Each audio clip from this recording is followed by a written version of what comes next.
Cool touch, but Sokon and Ukon catch up long before Tayuya since they're at stage 1 curse mark while Tayuya's not.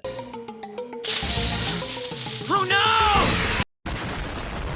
I feel like this explosion should maybe be more, especially since it's 3 different explosions. The one that's right next to Kiba and Akamaru later did more than these 3 combined. Don't you mess with me! Akamaru, no! Yeah, poor Akamaru just trips for no reason. I feel like in general, this whole Akamaru and Kiba situation was handled really poorly. It just seems like a quick excuse to get them off screen. It's hard to follow at times since you never see the 2 sides in the same shot, so the viewer can't really get a sense on how close these 2 actually are to each other. You're just seeing a bunch of close-up shots and you're supposed to assume they're right next to each other. It's also at the very start of the episode with pretty much no build-up, so it kinda just seems out of nowhere. However, Akamaru does have this little tear in his eye, and it does show how Kiba cares about his dog, which is important for his fight. So I guess there still is some good, but it so easily could have been a genuinely great moment.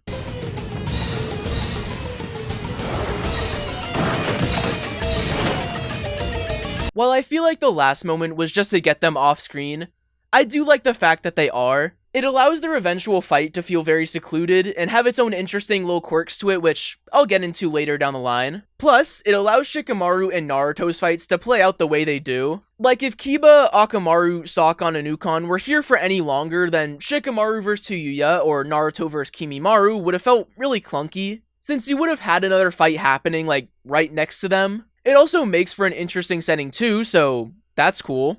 What? What are you doing here?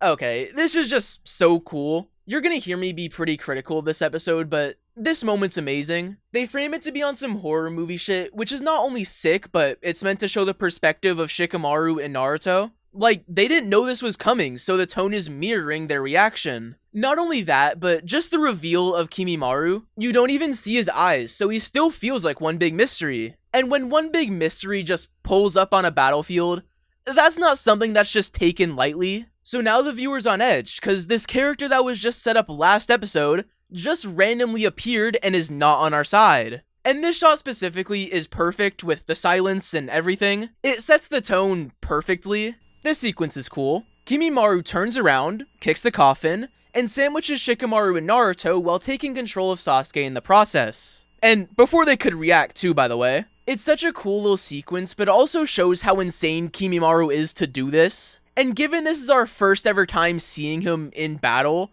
that's something that sticks in our head moving forward. Really cool detail, but this is actually our first ever time seeing present Kimimaru's face. And what we see is him in darkness and having a very monotone expression. Literally right after 2, we see the curse mark as he stands up. And these 3 little details tell us a lot. First, he's a dark yet calm type of character, which gives us the sense he might be a little disturbing or harsh. Kinda like Itachi. In fact, their characters at this point have very similar personalities if you just compare the 2. The second and last thing it tells us is that he's synonymous with the curse mark, something we see as his role in the arc plays out. My body is too devastated to move on its own anymore. I use the power of my mind. Yeah, okay. This not only furthers that characterization of Kimimaro, painting him to be a calm yet cruel and powerful character, but it also tells us the severity of his illness, which of course sets up, you know, the inevitable. This vessel is an important part of his dream. It has the flesh that Lord Orochimaru desires. I feel like this little line gives us a really good sense on how loyal Kimimaro is to Orochimaru. The fact that he's deathly ill, yet he went to get something for Orochimaru, and the fact that he's mad at them for not being on time is extremely telling. It shows he's insanely loyal to Orochimaru, and he'll literally do anything he'll say. And for someone like Kimimaro to be on Orochimaru's side at this time, it gives us the sense that the Sasuke retrieval team might be boned. He doesn't seem like an ordinary opponent. You know, that might just be the best way to describe Kimimaro, not only because of his Kekkei Genkai, which is entirely unique on its own, but describing his personality and overall energy as unordinary is pretty much spot on. He's unlike the other Sound 5, he's not bashful or arrogant, he's collected yet harsh. And I mean, in anime, that's a pretty big sign that he's maybe really strong. Okay, when at any point was Naruto rushing in like this a good idea? I get that he's pissed and that would cloud judgment, but like, what are we doing? Naruto's been walking this fine tightrope for this entire mission where he'll either be like completely against Shikamaru's order or be completely for it. But here, he just goes completely over. Like, thankfully Tayuya just rocks him and lets him know that was stupid. The reason I've decided to spare you is because you have a duty that you must complete.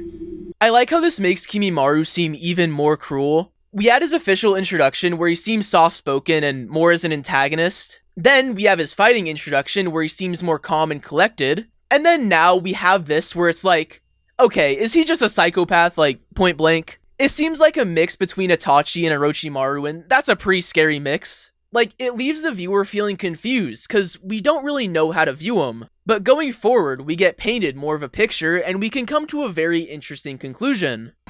And delivering it to him is the only thing that I can do to please him. What a fucking warped mindset. It's such a cool yet sad concept that Kimimaro is doing all of this because Kabuto manipulated him into this mindset, and it's such an interesting talking point that I'll get into later into this arc. Okay, so this has always confused me. When Kimimaro took the coffin, he sandwiched the Sasuke recovery team, and considering Tayuya originally came from the direction that the Sound Ninja 5 were going in, and the Sasuke recovery team were heading with the coffin in the opposite direction, you would assume Orochimaru's hideout was on Tayuya's side while the leaf was on Kimimaru's. Later on, Tayuya goes onto Kimimaru's side, which is now where they're both at. But then, right here, look where Kimimaro goes. He keeps going in the direction the Sasuke recovery team were headed. Wouldn't that mean he's going towards the leaf, and in turn, the complete wrong direction? His only good move is that shadow clone jutsu. Classic close-range moron.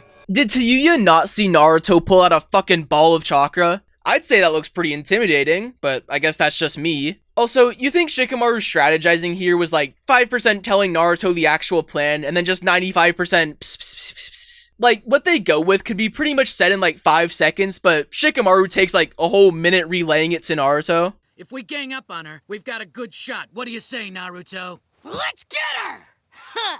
It doesn't matter how many of you there are, you're still a pair of worthless morons! You know, I'm not gonna say what specific actor is on par with Shikamaru's acting here. Just know I thought it. Also, remember how last episode I was talking about how good the animation was? Well, just know I'm not gonna praise this episode with it, cause Tayuya's eyes are going in 2 different directions here. I'm gonna punch your lights out! Yeah, here's just where it begins. Naruto's just a moving PNG here.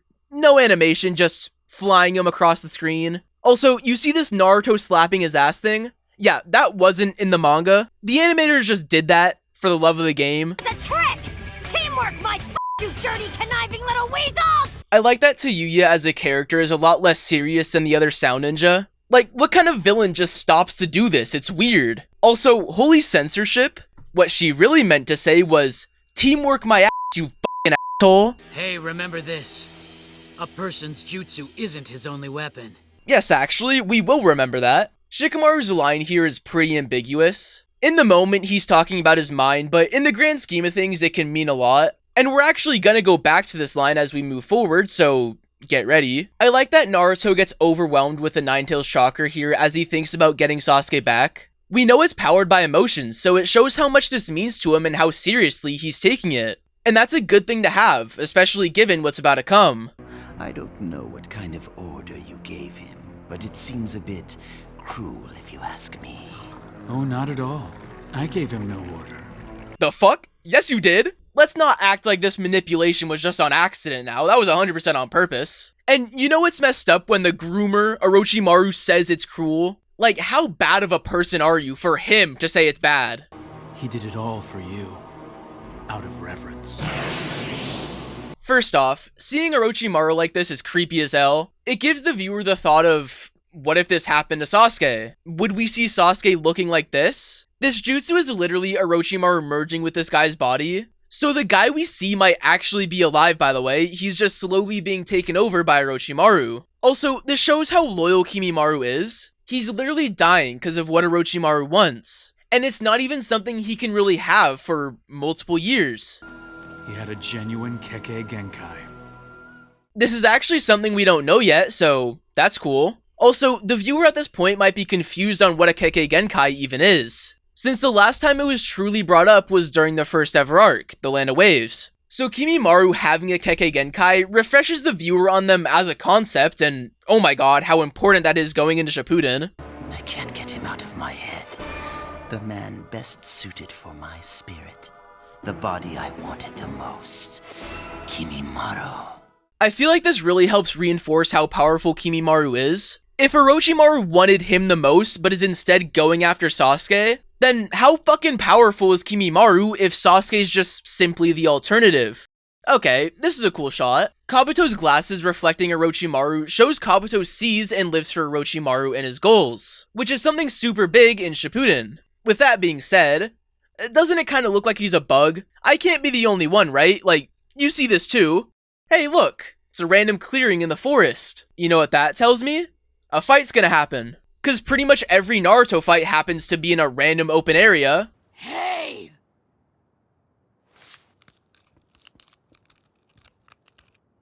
I like that you can see the intensity of Naruto's QB amp. He looks like a completely different character, and that's on purpose. It's his reaction to potentially losing his best friend, and it really shows how much it means to him. You can see Kimimaru's little bone coming out here.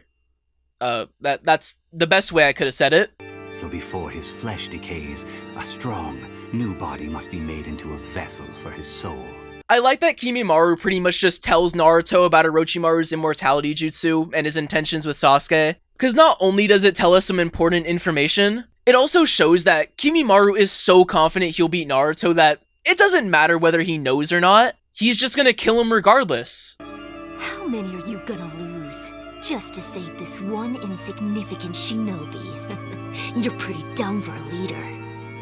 You know, this is just me, but I wouldn't really call Sasuke insignificant. He was the only Uchiha left in the Leaf and had insane potential. I wouldn't say he's just nothing. He's like, I don't know, Pete Alonso. And the Leaf aren't the fucking Mets, so obviously they're not gonna let him go. You know what, I'm just gonna hate on the animation even more. Just for the love of the game. This shot here, that lasts for a ton of time, it's just a still image of Shikamaru, layered over a moving PNG. Then immediately after, it's flipped, a still image of Tsuyu, layered over a flipped moving PNG. Besides, there isn't a single person in my platoon who would ever stop fighting and abandon a friend who had been captured by the enemy. This is really cool. It's logical to keep 4 people over 1, that's just kind of how math works. But Shikamaru not going by that logic in this mission shows he understands his and his comrades' feelings very well. They would risk their life for their ally no matter what, cause that's their ally. So for them, making this a logical decision is completely logical to them, cause it's what they believe in. This makes their overall decision making for the entire mission realistically flawed. Flawed decisions that create amazing character moments, which make us more connected to the characters. I'm a lazy, cloud-watching oaf who's not really cut out to be a leader or bark out orders at anyone. This is a cool line. Shikamaru currently doesn't think he's cut out for this kind of job. But later on, in Shippuden, he inherits that type of role all the time. That switch is because of his character arc and his overall maturity as a character. Very cool.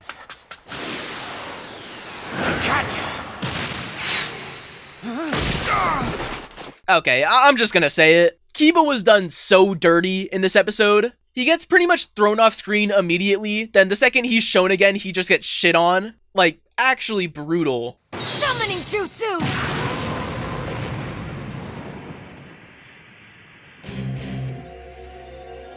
Yeah, that ain't good. This might be one of the cooler summonings we've seen, by the way. Just 3 grunts. It's definitely cooler than Kidomaru's Splooch Spider, I'll say that at least. There's no way you're gonna take Sasuke! How amusing. What an insane reaction for like 1,000 shadow clones being there. In fact, what a crazy thing for Naruto to do first thing in a fight. And on top of that, it makes for a really good cliffhanger, so good job. Okay, so there's a lot of bad in this episode, so I'm just gonna get it out the way. Number 1, the animation looks horrendous at times. Number 2, the pacing's kinda bad. Kiba gets like half the time he should've, and then they just proceed to have 2 minutes worth of flashbacks. Number 3, Orochimaru and Kabuto's conversation is a lot of yapping and not a lot of new information. That's pretty much the bads. The goods are that we get into 3 big fights, and Kimimaru's cool too. Nah, I'm just joking, I'm just messing with you. Kimimaro is a lot more than just cool. The problem with this episode is that with the good moments, the bad ones just become extremely prevalent. And while I think the good moments still make the episode good enough, I think the bad moments are really fucking bad. Like, this episode is almost a skip. If it didn't have the goods be as amazing and as important as they are, I would have definitely just said skip. And honestly, that is all I have to say. Everything that's needed to be said was, said. If you want to support me more than just watching this video, you can become a member on Patreon. And yeah, next episode, Roar and Howl, the ultimate tag team. Oh boy.